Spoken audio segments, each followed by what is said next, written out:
As a fetus develops in utero, there is a biogenetic expectation for a specific sequence of experiences impacting the development of the brain, body, and sensory organs. When the baby's experiences occur as nature intended, the biogenetic expectations are met. Functional neuronal connections are created. Preserving this sequence creates the foundation for all future development. Providing experience-expectant input in the NICU means providing an extrauterine experience that matches the baby's intrauterine expectations as closely as possible. Mimicking the posture and sensory feedback of the womb are the foundation of neurodevelopmentally supportive positioning. Our main objectives are to learn how to provide support to posture and movement, to optimize development of biochemical and biomechanical alignment, to provide controlled exposure to varied proprioceptive, tactile, and visual stimuli, and to promote calmness, regulating the behavioral and physiologic state of the infant. Providing experience-expectant input through supportive positioning and sensory input influences healthy development of the brain and body. Each component of the typical fetal position plays a crucial role. The baby's extremities are flexed, the trunk is in a C curve with the head and neck in midline, the pelvis is maintained in a posterior pelvic tilt, the hands and arms are supported near the chest and face, the feet are held in dorsiflexion with heel pressure against the muscular boundary of the womb, and the baby can move freely, yet is always pressed back into the flexed, contained position that fosters normal musculoskeletal and central nervous system development. With this in mind, along with the goal of providing experience-expectant input, the essential components of neurodevelopmentally supportive positioning have been summarized into 5 key tenets: flexion, containment, midline alignment, 360 degrees of proprioception, and free movement with recoil. Regardless of what positioning aids may be in use, the goal of achieving the 5 tenets remains unchanged. Each video in the Positioning Pearls series will cover various ways to achieve some or all of the 5 tenets using a variety of tools and methods. Here, we will demonstrate each tenet and describe the key aspects relative to the infant's position. Supporting a flexed posture while allowing active movement into extension is the targeted outcome of positioning devices. Fetal flexion is vital to musculoskeletal development as well as swallowing, respiration, and digestion. A flexed infant exhibits the C curve typically found in the fetal position, with arms and legs drawn in closely to the body. Infants in the NICU may have varying degrees of flexion: absent, with the extremities and spine in extension; partial, where the extremities are flexed but the spine is in extension; or complete, with the extremities and spine in flexion. Containment signifies the presence of boundaries around the infant, providing an element of proprioceptive input. The uterus is a responsive, muscular boundary that provides tactile pressure input, influencing the infant into a flexed posture.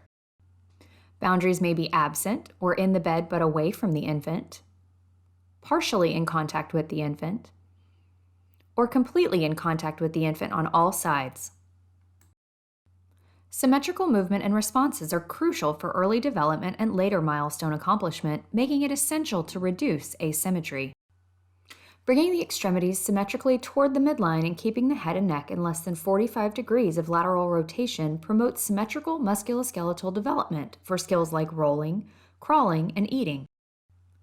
A hospitalized infant may be positioned without midline alignment, with the extremities extended away from the body and the head laterally rotated more than 45 degrees, somewhat aligned along the midline, with extremities flexed toward the body and head rotated between 45 and 75 degrees, or in midline alignment, with the extremities brought closely and symmetrically toward the midline, with rounded shoulders, feet touching, and the head rotated less than 45 degrees.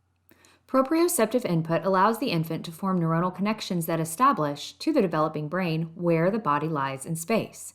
For example, when fully developed, proprioceptive sense allows one to eat cereal without watching the hand and spoon travel from bowl to mouth, because the brain knows where the hand is without the eyes tracking it.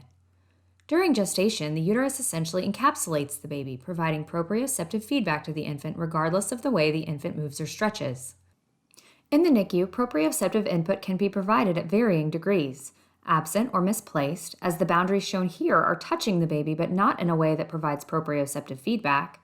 Some proprioceptive input can be provided by boundaries only around the head or feet, or ideally, 360 degrees of proprioception encases the baby, ensuring a feedback loop is provided to the baby with every movement.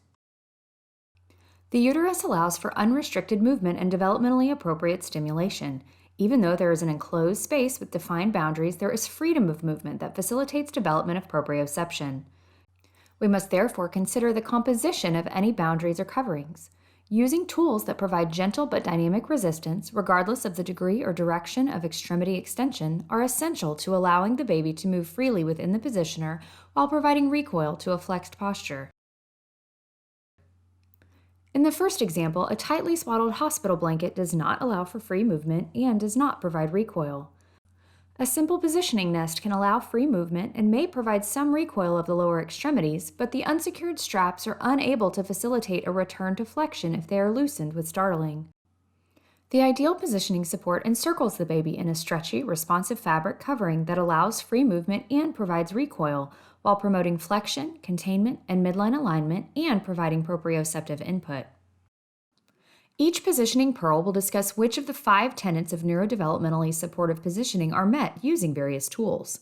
The clinical needs of the baby will dictate how neurodevelopmental supports can be applied, with consideration given to medical equipment, the need for visibility to clinicians, or other factors such as maintaining skin exposure to phototherapy.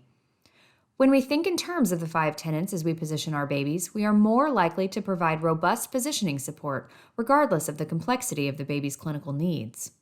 As you move through each positioning pearl, remember, positioning strategies should be adjusted to meet the individual medical and developmental needs of each baby.